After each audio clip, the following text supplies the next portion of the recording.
আসসালামু আলাইকুম। ঝটপট খানায় এসে গেছি কিমা নিয়ে।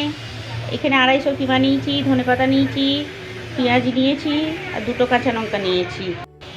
আমি একটুখানি নুন নেবো। নুন নিয়ে এটা ভালো করে একটু ছেনে নেবো। ভালো করে ছেনে নেবো এটা।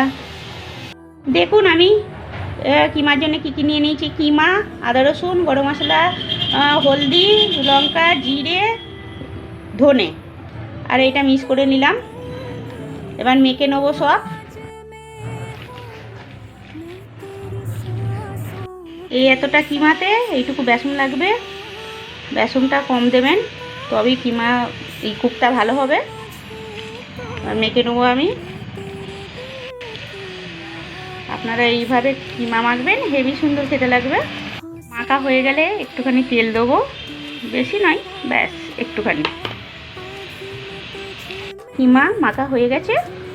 এবার এটা আমি রেখে দেবো, খাবার টাইমে ভাজবো। যখনই খাবো তখনই ভেজে খাবো, গরম গরম, তবেই ভালো লাগবে, নাহলে ভালো লাগবে না। কোপ্তা নিয়ে চলে এসেছি। এইভাবে আপনারা গোল করবেন, দেখুন। তারপরে এরকম টিপে দেবেন, ব্যাস এরকম হয়ে যাবে। তারপরে ভাজবো। তেলটা আমার গরম হয়ে গেছে। এবার আমি কোপ্তাগুলো ঢালবো। বিসমিল্লাহ। দেখুন এরকম তেলটা গরম হওয়া চাই। তারপরে এটা 5 মিনিট হতে দেবো। সব কটাই দিয়ে দিচ্ছি।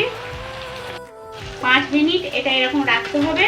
একটু দমদম কমে কমে করলে আবার বেশি ভালো, আপনার ভেতর অবধি সেদ্ধ হবে।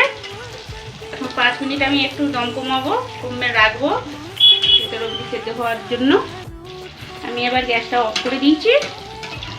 এবার আমার কোপ্তা হয়ে গেল, দেখুন।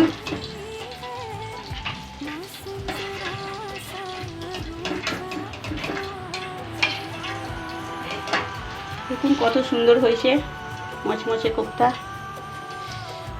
বড় দেখুন সব সেদ্ধ হয়ে গেছে, খেতে ব্যাপক হবে।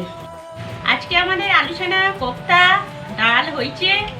বাঙালি খানা জোরদার খাবো আজকে। আপনারা এইভাবে খাবেন, হেভি সুন্দর লাগবে।